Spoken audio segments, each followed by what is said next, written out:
You're listening to me, Sajid Javid, on LBC. We're talking about AI. Straight back to your calls. Liz from Cricklade, what would you like to say?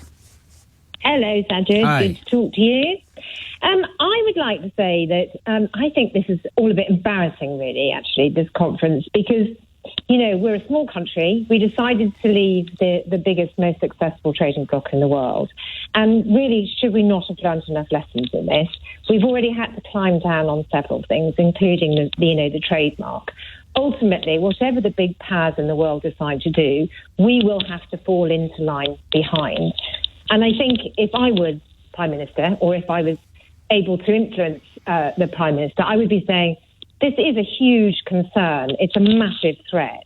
And what we need to do is to actually face facts that Brexit has failed and that Britain is safer and more prosperous and all of those other things by making sure that we sort of go back into line and work with our friends and partners in the European Union as one bloc. So you'd leave it to others? You know, sorry? You'd leave it to others? It's not leaving it. I mean, Brexit has ensured that we are leaving it to others because we've lost our seat at the table, haven't we?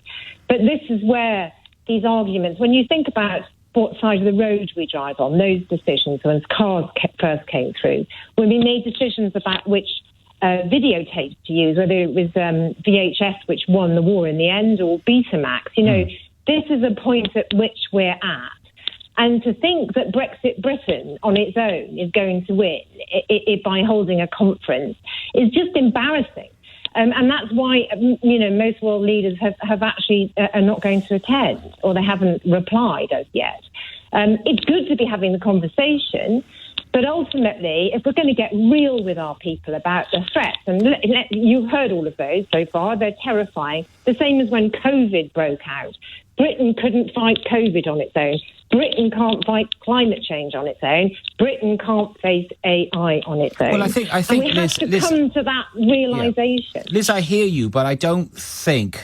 I mean, to be fair to the Prime Minister, I don't think he's ever suggested that Britain's trying to fight this on its own. And in fact, the whole point of having a global conference in the conference next week in Bletchley Park and to invite everyone from China to the US to so many countries and other organizations, including civil society organizations, is to say, look, we can't do this on our own. We need to work together. But also, I just want to pick you up on what you said at the start. You said Britain is a small country. We sort of can't do this on our own. But let's not belittle ourselves. We're a G7 country. We're the fifth or sixth largest economy in the world. When it comes to technology companies and certain technology investment, we're second only to the United States. And when it comes to the academic research into AI and beyond, British universities again are second only to the United States on this. So there's a lot that Britain has already invested in this. There's a lot that Britain has expertise on,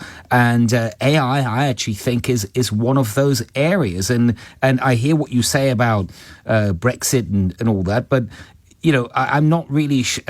I'm not convinced that if we were still in the European Union, that we would have more firepower on this. I think we've got enough already to help shape the outcome.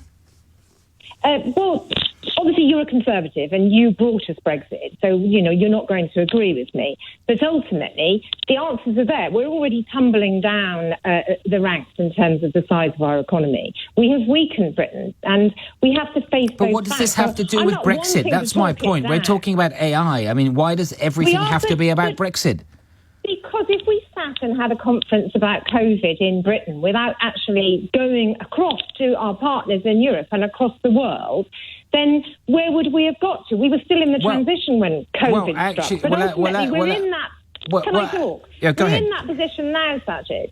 And instead of saying, we're going to run it from Britain because we're the most important country in the world, what we should be doing is actually repairing the bridges with Europe and facing facts that this enormous threat is upon us. And the sooner we actually face reality that we are safer back in the European Union, the better. Otherwise, Well, Liz, listen, I heard you there. We have to move on. But let me just address one final point. You just raised it, right? You talked about, I think you were suggesting that COVID might have had a better outcome somehow if we were still in the European Union. I think that couldn't be further from the truth. I just want to remind you that we didn't join the EU's endeavour to get a vaccine because we were not in the EU. We didn't have to, and we had a different, more independent mindset because of Brexit. And it meant, as a result, we were the first country in the world to have a vaccine, and we were able to roll it out faster than any other country in the EU. And had we stayed in the EU, the situation might have been a lot worse for British people. So I don't really see your analogy there, but thanks for dialing in. I want to